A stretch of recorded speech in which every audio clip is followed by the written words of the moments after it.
As the U.S. inches closer to default, no visible progress on debt ceiling negotiations, but plenty of finger-pointing. Republicans on Capitol Hill want to tie raising the debt ceiling to budget cuts. They accuse President Biden and Senate Democrats of being inflexible. President Biden and Senator Schumer are stuck on no. They have no plan, no proposed savings, and no clue. Apparently, President Biden doesn't want a deal. He wants a default.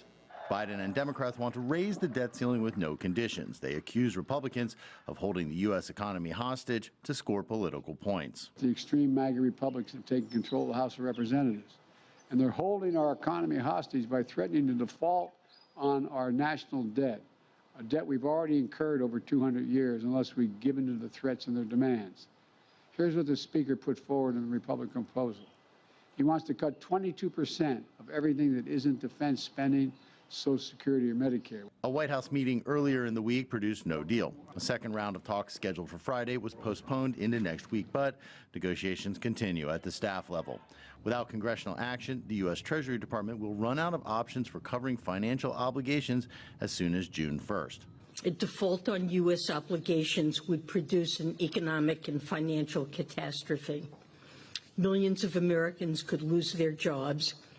Household incomes would be reduced.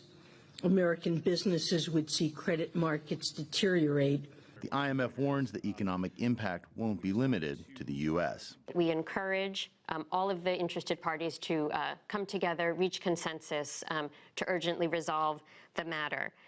And of course, the reason that we're calling for this is because we are concerned about the severe repercussions for both the U.S. economy but also the global economy. If the U.S. does go into default, the most immediate impact may be felt by seniors, disabled Americans, and others who could see their Social Security payments delayed. Nearly 67 million Americans receive those payments each month. Jim Spellman, CGTN, Washington.